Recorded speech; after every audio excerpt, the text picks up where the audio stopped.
আবেদন রিজেক্ট করে দেয়। তাই আজকের এই কর্মসূচি সফল হলো। 3টে বাজে 2-3 মিনিট বাকি আছে, আমি 5 মিনিট বাকি আছে।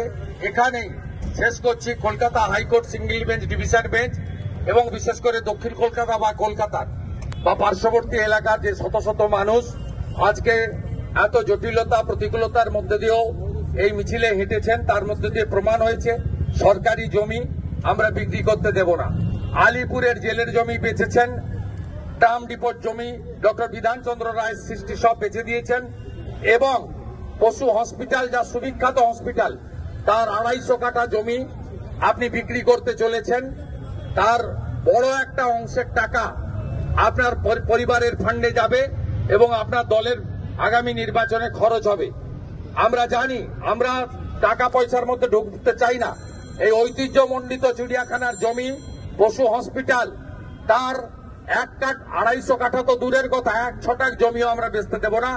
ভারতীয় জনতা পার্টি দক্ষিণ কলকাতা, উত্তর কলকাতা, যাদবপুর, হাওড়া, আমাদের সাংগঠনিক জেলাগুলি সমস্ত মানুষকে নিয়ে যদি সিদ্ধান্ত না নেয়, গঙ্গাসাগর মেলা এবং মকর সংক্রান্তির পরে লাগাতার ধর্ণা ইত্যাদি আমরা করব এবং আমরা আবেদন করব সচেতন নাগরিকদের, জনস্বার্থের মামলা করুন, রাজ্যপালের কাছে ডেপুটেশন করুন, কেন্দ্রীয় মন্ত্রী ভূপেন যাদবকে মেল করে এই অন্যায় এবং বেআইনি সিদ্ধান্তের প্রতিবাদ করুন। আমরা আপনাদের সাথে আছি।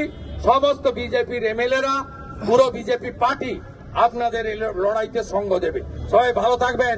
ভারত মাতা কি জয়, ভারত মাতা কি জয়, শ্রীরাম, দুনিয়ার হিন্দু।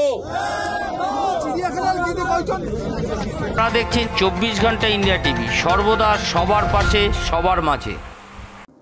আজ এ পর্যন্ত।